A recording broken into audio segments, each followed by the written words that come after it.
지난주 월요일 날, 아니 이번 주구나. 오늘 금요일이니까. 우리 교회에 출석했던 그 김진원, 김나희 이 부부가 아이를 낳았어요. 딸을 순산해서. 요새 그 집안은 그 애기 보는 맛에 살아요. 단톡방에 사진 올려놓으면 여기저기서 뭐 엄마랑 똑같이 생겨, 제가 보기에는 엄마랑 똑같이 생겼는데 또 뭐 아빠 닮았다고 하기도 하고, 뭐 애기들은 보기 따라 다르잖아요. 그래서 어, 그 매일 이렇게 칙칙한 뉴스만 듣고 그러다가 이렇게 태어난 생명체를 보니까 되게 마음이 이렇게 뭐라 그럴까요? 새로워진다고 그럴까요? 예, 그냥 보면 그냥 웃음이 나오니까 좋으니까. 이번 한 주간 히스기야 왕에 대한 내용들을 계속 묵상하고 있습니다. 화요일부터 해서 오늘까지, 이제 내일까지도 내일 모레 주일까지 이어지기도 하지만 조금 더 히스기야에 대해서 좀 이렇게 구체적으로 묵상할 수 있었던 시간이었어요. 워낙 이제 히스기야 왕 그러면 여러분의 기억 속에, 저도 그렇고 히스기야 그러면 제일 강하게 이렇게 남겨져 있는 것이 그 면벽 기도잖아요. 하나님 앞에 곧 죽을 거니까 준비해라 라는 말씀 듣고 나서 벽 앞에 두고 하나님 앞에 살려달라고 기도했던, 그래서 주님께서 그게 15년의 시간을 연장시켜 주시고 이제 그 내용들, 그래서 그 히스기야의 기도, 그 모습이 이제 기도의 어떤 하나의 그 모델로서 많이 언급되었습니다. 그래서 물론 히스기야의 그 면벽 기도의 장면만으로도 사실은 뭐 어떤 주께로 나가는 데서 충분한 어떤 내용들을 가지고 있긴 하지만, 그 인생 전반의 내용들을, 물론 우리 역대하에서 지금 29장부터 나와 있는 그 히스기야의 삶의 여정들이 다 세밀하게 나온 건 아니지만, 그가 하나님 앞에 무너져 가고 있었던 한 나라를 하나님 앞에 온전히 다시 회복해 하는 과정이 사실 29장, 30장, 31장, 근데 주일날 보게 될 32장은 히스기야의 그 좀 부족한 부분이 드러나긴 하지만 그래도 쭉 다뤄지고 있는 내용들이 어떤 면에서 보면 되게 좀 힘이 되더라고요. 그 아버지가 아하스 왕이었었는데 28장에 기록되어 있는 아하스 왕의 모습은 남유다에서 최악의 왕이라고 사실 얘기해도 손색 없을 만큼 남유다를 엉망으로 만들었던 사람이었거든요. 가장 대표적인 것이 그 열왕기 하 16장에 보면 이제 그 내용이 나와요. 그 아하스 왕이 자신의 그 자리 속에서 그 하나님의 뜻과는 전혀 상관없이, 애초에 아하스 왕은 그런 그 뭐라 그럴까요? 주님의 말씀 앞에 어떻게 반응할지에 대한 것들에 대한 고민들이 별로 보이지 않습니다. 열왕기 하도 그렇고 이사에서 기억하실지 모르겠지만 이사에서 7장인가에서도 나왔어요. 여러분, 하나님께서 이사야 선지자를 보내셔서 야, 걱정하지 마라. 북이스라엘하고 아람하고 덤벼들어도 지켜줄 테니까 걱정하지 마라. 그런데도 걱정하니까 징조를 얘기하라. 기억나시죠? 징조를 얘기하면 내가 뭐든지 들어주겠다고 말씀하심에도 불구하고 됐습니다 라고 거절했던 그 왕이 바로 그 아하스 왕입니다. 겸손해서 됐습니다가 한 게 아니라 그의 마음은 이미 아수르에 빼앗겨 버렸기 때문에 그쪽에 가 있어서 하나님께 뭔가를 구하는 것에 대해서 전혀 생각을 갖고 있지 않았던, 그가 바로 아하스거든요. 그가 그런 많은 여러 가지 악행을 했는데 가장 대표적인 것 중에 하나가 열왕기하 16장에 가서 나중에 한번 보십시오. 거기 보시면 아하스가 다메섹에 가서 그 우상 제단을 보고 와서 예루살렘에 있는 성전에 있는 기물을 다 바꿔버려요. 완전히 다 그냥 없고 뭐 노제단부터 해서 물두멍 위치 변경부터 해가지고 뭐 다 엉망을 만들어 버립니다. 그때 대제사장이 우리아였었는데 말 한마디 못하고 그냥 그대로 따라가서 똑같이 그냥 그 일들을 하는 과정들이 나오죠. 그래서 사실 아하스 뒤에는 누가 왕이 돼도 그 그림자가 워낙 깊기 때문에 사실은 쉽지 않은 자리인데도 불구하고 히스기야가 25살에 아버지의 뒤를 이어서 왕이 돼요. 그럼에도 불구하고 정말 꿋꿋하게 그 무너져가던 이스라엘 민족을 다시금 세워가는 그 모습을 이렇게 보니까 계속 열왕기야 역대하에서 나오는 왕들의 얘기가 올라갔다 내려갔다 올라갔다 내려갔다 막 그랬잖아요. 참 괜찮다 싶으면 또 확 꺼지고 그런 모습. 물론 이제 히스기야도 이제 뒷부분에 가서 좀 그런 부분이 없지 않아 있긴 하지만 그래도 그 과정들이 세워나가는 과정들이 대단히 이렇게 세밀하게 잘 묘사되어진 장면들을 보니까 답답해도 마음이 좀 뻥 뚫리는 것 같더라고요. 오늘 어쩌면 지금 이 코로나라고 하는 상황들이기 때문에 사실 더 그랬는지 모르겠습니다. 히스기야 한 사람을 통해서 한 나라와 민족과 그들이 온전히 회복되어 갈 수 있다라고 하는 것은 이 시대 안에서 도대체 어떻게 해야 될까라는 아까 선생님도 기도 요청하면서 얘기했지만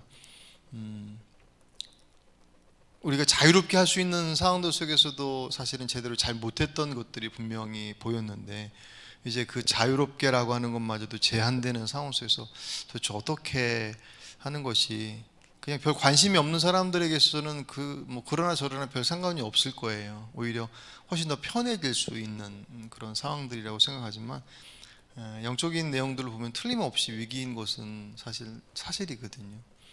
그 시기들을 어떻게 그리고 더 염려가 되는 것은 이제 우리 아이들에게 미쳐질 영향들.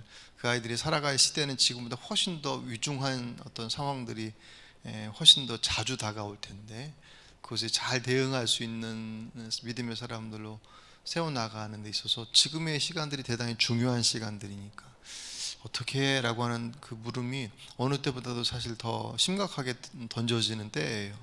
그런 상황 속에서 히스기야의 모습, 그것은 단지 그냥 히스기야 한 사람의 헌신이기도 하지만 하나님께서 얼마든지 그 히스기야를 통해서 일하셨던 것처럼 그렇게 그 시대의 그 암울함들을 새롭게 하시는 분이시다라는 것을 자꾸 이제 어두운 것만을 보다가 잊어버렸던 것들을 다시금 생각하게 되는 그런 모습들 그 한 주간이었습니다. 여러분 어떠셨는지 모르겠습니다.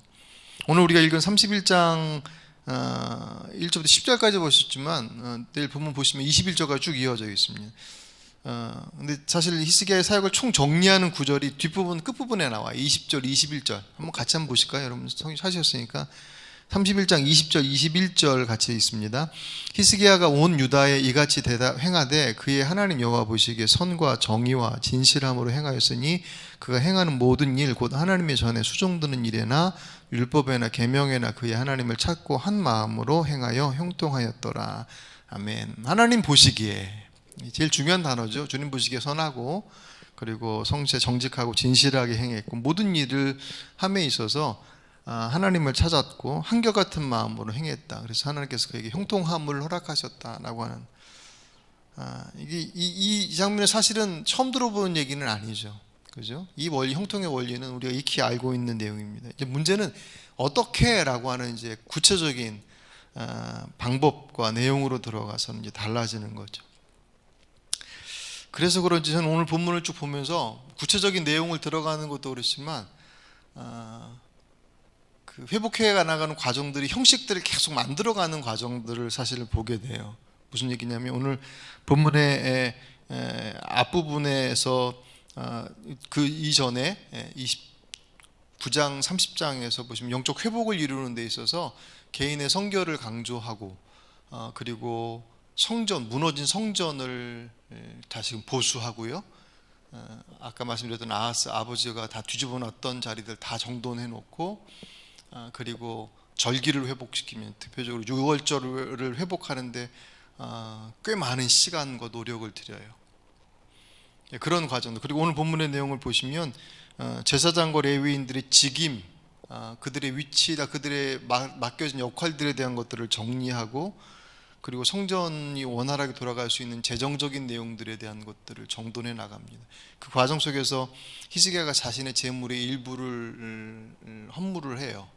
그래서 그것을 통해서 아침 저녁마다 드려지는 제사가 잘 드려질 수 있도록 하고, 그리고 백성들에게도 백성들의 의무를 잘 지킬 것에 대해서 강조하죠. 그 내용이 이제 4절이에요. 또 예루살렘에 사는 백성들을 명령하여 제사장과 레위 사람들의 몫의 음식을 주어 그들에게 여호와의 율법을 힘쓰게 하라. 그러니까 뒤집어서 얘기하면 그들이 레위 사람과 제사장들에게 드려야 할 것들에 소홀했다는 거예요. 그게 이제 북이스라엘에서 나와요.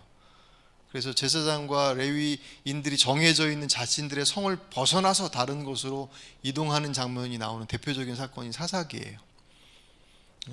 그러니까 먹고 살 수 없으니까 제사장과 레위인들은 결국 백성들이 드린 예물을 통하여서 그것으로 성전이 움직여지고 성전에서 일하는 이들이 움직여지는데, 그것이 끊어지니까 이제 살 길이 없어서 성을 떠나버리는 상황들이 발생했는데, 어쨌든 그 부분에 대한 언급들이 되고, 그 말씀을 듣고 나서 5절과 6절에 보시면 그들이 왕의 명령 이후에 정말 온전하게 그 예물을 드리는 장면이 반복되어서 나옵니다.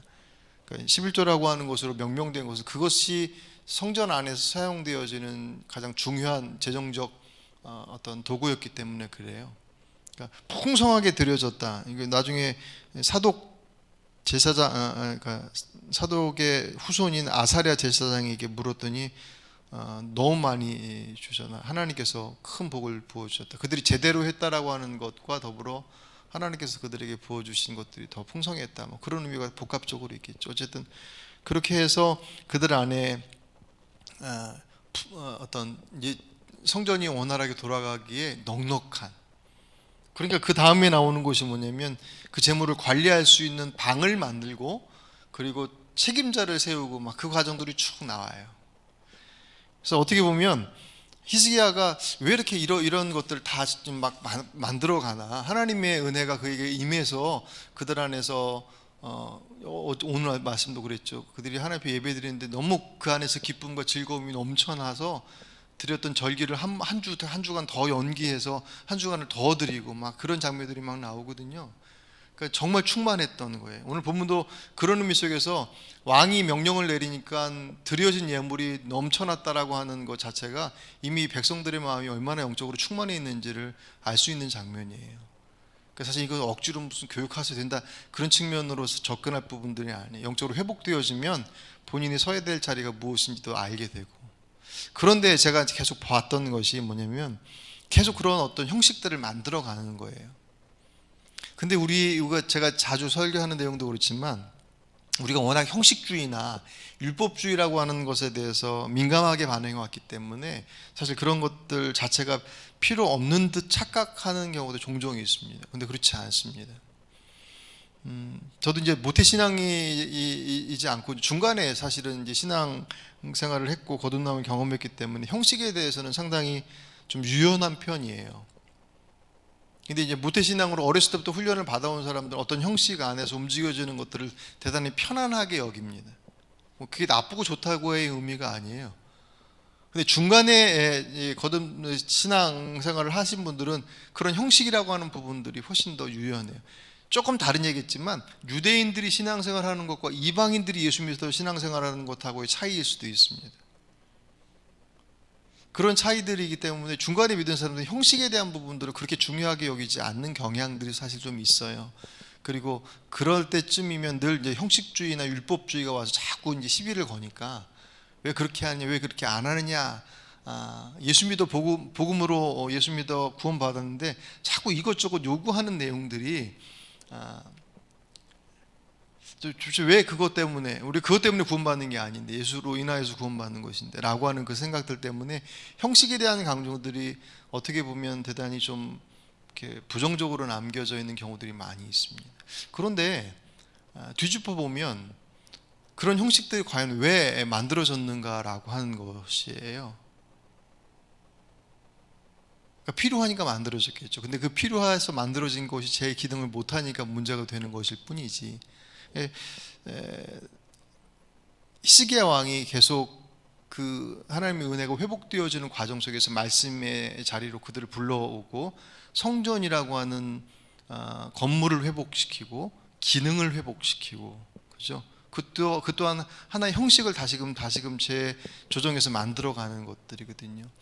결국 목적은 뭐냐면 형식 자체, 성전을 지어가고 6월절을 다시 회복시키고 11조를 다시금 하고 뭐 그런 어떤 형식으로 회복시키는 것은 형식 자체가 목적이 아니라 그 내용을 잘 담아내기 위한, 내용을 돕기 위해 내용이 건강하게 성장하고 성숙하는 데 있어서 형식이라고 하는 틀은 대단히 중요한 역할을 하더라는 거죠. 근데 우리들의 현장 속에서는 내용을 자꾸 상실하는 상태에서 형식만 붙잡고 있으니까 생명이 없는 거예요. 예배가 있고 제사가 있고 그런 종교적 형식, 기도도 있어요. 다 있는데 불구하고 그 안에 정말 붙들어야 할 주님과의 인격적 관계들이 선명하지 못하면 형식이 그것을 만들어내지 못하니까. 예. 물론 그 형식 안에서 그 기다림의 시간들과 또 내용들을 통하여서 주님과 만남의 현장이 되기도 하죠. 그러니까는 우리가 한 달에 한 번씩 그 성찬식 하지 않습니까? 원래 그 개신교 전통에서는 거듭남을 고백하지 않는 이들은 성찬식에 참여하지 못하게 했어요. 왜냐하면 의미상으로 본다면 사실은 그게 맞아요. 왜냐하면 주님의 살과 피임을 고백하고 그 약속의 말씀을 기대하고 하나 되어짐에 대한 고백이기 때문에 그건 정말 주님과 인격적인 관계 없이 그 행위를 하는 것 자체가 사실은 의미 없거든요. 근데 웨슬레 목사님은 그 자리를 허용을 했어요. 구체적으로 세례받지 않은 사람들은 성찬에 참여하지 못하게 했었는데 웨슬레 목사님 이제 세례받지 않은 사람도 참여하게끔 했어요. 그 이유가 뭐냐면 그 성찬의 자리가 은총, 은혜의 통로가 될 수 있다라고 하는, 어떤 의미인지 아시겠죠? 그러니까 우리들의 예배의 자리가 거듭나 구원받고 세례받은 사람들만이 와서 예배할 수 있다, 의미상으로 본다고 한다면 그렇지만 그렇지 않은 사람도 와서 예배할 수 있는 이유는 그곳을 통하여서 그들이 은혜를 받을 수 있는 하나의 통로, 장소가 기회가 될 수 있기 때문이다라고 하는 그런 의미를 갖거든요. 그러니까 형식이라고 하는 것은 결국은 어떻게 적용하느냐에 따라서 내용을 잘 이끌어갈 수 있도록 돕는 목적을 가지고 있습니다. 그것을 분명하게 기억하고 있다면 형식은 우리를 아주 분명하게 도와주는 거예요. 예를 들어서 성경을 읽고 하나님을 더 깊이 알아가기 위해서 성경을 읽잖아요. 하나님을 더 깊이 알아야 되는데 어떻게 알아야 되는데 성경을 읽는 것으로, 기도의 자리로, 그리고 우리가 알고 있는 일반적인 종교적인 행위들이 그 안에 다 들어가 있지 않습니까? 그게 하나님을 알아가기 위한 거예요. 근데 그 하나님을 알아가기 위함이라고 하는 그 본질의 내용이 쏙 빠져버린 상태에서 성경 읽기에 몰입해 버린다고 한다면 자칫 그것이 우리들의 자랑이 될 수 있습니다. 예. 그러니까 그 마음이 없으면 읽지 말라는 얘기가 아니라 읽을 때 그 마음, 내가 주님을 알아가기 위한 것으로 성경을 읽고 주님 앞에 나가 그분의 뜻을 구하고 듣고 내가 가지고 있는 내 삶의 자리들이, 지금 이 기도의 자리가 가정에서 온라인으로 예배하신 분도 마찬가지로 기도의 자리들이 주님께서 내 사정 모르실까봐 그분 앞에 목소리 높여 기도하는 그런 호소의 자리고 알림의 자리가 아니라 이미 내 사정 알고 계시지만 내가 주님 앞에 구하지 않으면 난 계속 다 엉뚱한 데 찾아가더란 말이에요. 우리 경험상 보면 주 앞에 구하고 있는 그 분명 구체적인 기도의 제목들을 그분 앞에 바라보고 있을 때 어떻게 믿음의 선택들이 이룰지에 대한 고민들이 끊임없이 이루어지지, 그렇지 않고 주님 앞에 구함이 내 안에서 상실되어져 버리면 자꾸 딴 데 가서 엉뚱한 데 가서 찾더란 말이죠. 성경 끊임없이 우리에게 무엇을 먹을까 입을까 마실까 구하지 마라. 그 이방인들이 구하는 거 아버지 다 이미 알고 계신다. 예. 근데 왜 기도하라고 하시느냐? 그건 하나님께서 못 들으실 문제가 아니라 우리들 때문에 그렇다라고 하는 거. 그 내용들을 가지고 주 앞에 기도하는 그 자리가 우리에게 있어서는 더욱더 주님 앞에 가까이 나가는, 그러니까 시간을 정해놓고 규칙적인 시간으로 기도하는 것, 어떻게 보면 그것도 하나의 형식인 거잖아요. 근데 규칙적으로 기도했다고 해서 더 주님을 깊이 아느냐? 그건 별개의 문제일 수 있다는 거예요. 내가 왜 지금 이 자리에 있는지에 대한 것을 잊어버려. 제가 이 말씀을 드리면 어떤 분들은 이해하지 못하실 분도 있어요. 하나님에 대한 인식이 없이 어떻게 기도할 수 있고 예배할 수 있고 성경 볼 수 있어요? 라고 물으실 수 있지만 얼마든지 그럴 수 있어요. 신앙생활이 오래되신 분들은 훨씬 더 조심하셔야 돼요. 왜냐하면 익숙해져 있기 때문에. 그리고 인도자들은 더 조심해야 돼요. 저도 그렇고 전사님도 그렇고. 왜냐하면 인도자가 모든 것을 다 진행하고 있지만 그 진행하고 있다라는 것이 정말 그 안에 깊이 들어가 있다라는 것하고는 별개일 수 있기 때문에, 그런 의미 속에서 형식이라고 하는 것은 우리를 돕는 데 대단히 중요한 기능들을 가지고 있습니다. 히스기야의 모습이 그런 의미 속에서 받은 바 하나님께 주신 은혜가 얼마나 컸겠습니까? 아버지가 다 망가뜨려 놓은 것들을 히스기야가 정말 결단하고 목숨 걸고 그 일들을 시작했을 거예요. 25세 나이. 지금의 25과 그때의 25은 다르겠죠. 근데 어쨌든 그럼에도 불구하고 그때 그가 왕이 되고 난 이후에 신앙의 종교 개혁을 단행해 나갈 때 그 안에 그 절박함들, 근데 정말 그것이 막 이루어지면서 변화되어지는 것들이 보여요. 오늘 본문의 1절도 그렇게 나오잖아요. 이 모든 일이 끝나며 거기에 있는 이스라엘 무리가 나서서 유다 여러 성읍의 여러 주상들을 깨트리며 아세라 목상들을 찍으며 쭉 나오지 않습니까? 이건 명령에서 나온 것이 아니라 백성들 스스로 자발적으로 움직인 결과들이에요. 이거 보면 얼마나 사실은 히스기야가 힘이 나고 신났을까라는 생각을 해봐요. 그럼에도 불구하고 그 형식들의 내용들이 계속 만들어가는 이유는 형식 자체의 목적이 아니라 그 받은 바 은혜의 내용들이 얼마나 하나님 앞에 온전히 구체적으로 드려질 것인가에 대한 부분들로 사실은 계속 만들어져 가고 있습니다. 그래서 신앙이 깊어지면 아무 생각 없이 예수 믿지 않습니다. 신앙이 깊어지면 아주 그 예민한 이성과 우리들이 가지고 있는 그 고민들이 하나님 앞에 정말 뭐라 그럴까요? 더 분명하게 서요. 그 이성이 선다라는 것이 막 내게 인간적인 계산이 막 쓴다는 것이 아니라 내게 주신 모든 지성과 이성과 모든 것들이 하나님께서 인도하시는 것들에 집중되어져서 움직여져요. 갓난아기일 때는 그냥 모르고 엄마 아빠 쫓아가지만 더 커서 더 성숙해서 철 들고 나면 가지고 있는 모든 것들이 동원되어져서 그 은혜에 반응한 것과 비슷한 원리가 아닐까 생각이 되어집니다. 오늘 이 저녁 여러분들 기도하러 오신 분들 계시고 보니까는 14분 인터넷으로 14분 들어오셨어요. 많이 들어오셨네요. 위중한 상황이라고 하는 말이 사람들마다 다 다르게 사실 다가오지만 아무리 생각해도 정말 그래요. 근데 한편으로는 기회인 건 틀림없어요. 왜냐면 그전에는 그냥 당연하게 여겼고 이래도 되는 걸로 알았던 생각했던 것들이 당연한 게 아니고 그러면 안 되는 거였구나라고 하는 것에 대해서 이제 사실 알게 되는 자리들이기 때문에, 물론 어떤 분들에게는 심각한 그 뭐랄까요, 위기가 될 수도 있어요. 이 히스기야가 계속 이 회복을 이뤄나가는 데서 가장 분명한 기준, 아까 우리가 20절 21절 말씀 봤지만 하나님 보시기에라고 하는 절대적 기준 앞에서 조절돼야 되는 거예요. 조정되고. 그런 이 코로나19라고 하는 상황들로 인해서 우리 예배의 시간이나 장소나 여러 가지의 것들이 지금 다 사실은 그냥 마치 컴퓨터 리셋된 것처럼 다시 시작하는 그런 분위기예요. 그렇다면 오케이, 그러면 다시 시작하면 되죠. 왜냐하면 우리가 중요한 것은 껍데기를 잃어버리는 것이 아니라 알맹이는 붙잡고 있으니까, 그럼 그 알맹이를 붙잡고 어떻게 우리 형식을 만들어 갈 것이냐, 그것이 이제 앞으로 우리들의 삶의 그런 숙제이겠죠. 어쩌면 나중에는 온라인으로 예배하는 것이 익숙해질지도 몰라요. 지금처럼 말고 그 우리 영화 보면 거 있잖아요. 홀로그램으로 해서 앞에 이렇게 다 있는 거죠. 진짜 있는 거죠.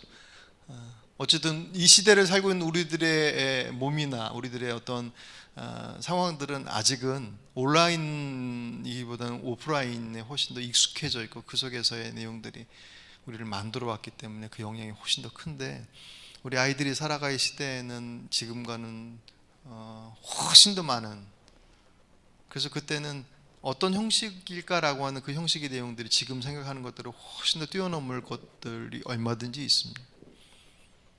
되게 중요한 것은 오늘 히스기야가 하나님 앞에 회복하며 그분의 말씀에 그분의 뜻에 그분 보시기에라고 하는 것으로 출발해서 하나씩 차곡차곡 쌓아갔던 것처럼 오늘 우리들 안에서도 주님 보시기에 어떤 것이 정말 합당한 것일까? 나의 편의와 내 만족과 내가 보기에 괜찮다라고 하는 나의 기준이 아니라 그분 보시기에라고 하는 그 변함없는 그 기준 앞에서 우리들의 믿음의 형식들을 잘 만들어 간다면 하나님께서 부어주신 은혜와 부흥의 역사들이 지속될 수 있지 않겠습니까?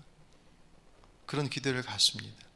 그 기대는 우리에게로 출발하는 것이 아니라 그분에게로부터 출발하는 것이고, 그분을 놓지 않고 붙잡는다면 형식은 우리를 괴롭히는 것이 아니라 그분을 더 깊이 알아가는, 그래서 더 견고하게 더 구체적으로 만들어가는 그 과정들을 아마 우리들 시대도 이후의 세대도 그렇게 진행될 것입니다. 그것이 우리에게 두려움이 아니라 더 주님을 알아가는 기회가 될 수 있다라고 하는 것들을 기억하시고, 오늘 특별히 이 저녁 여러분 이번 주 다음 주 마지막 주까지가 지금 이제 비대면 예배로 지금 상태로 지속이 될 것이고, 아마 기독교 협의체에서 또 이제 조절을 하면 중간에 좀 변동 상황이 조금 누그러지면 변동 사항도 있을 수도 있습니다. 어쨌든 그때까지 저희들이 좀 더 긴장하고 또 육체적으로도 그렇고 영적인 부분에 있어서도 좀 더 긴장하고 오늘 말씀 기억하시면서 하나님의 은혜를 우리 안에서 잘 이렇게 누려가고 또 전수할 수 있는 그런 지혜로운 믿음의 사람들이 될 수 있도록 위해서 기도하시는 오늘 이 저녁이 되시길 주의 이름으로 축복합니다.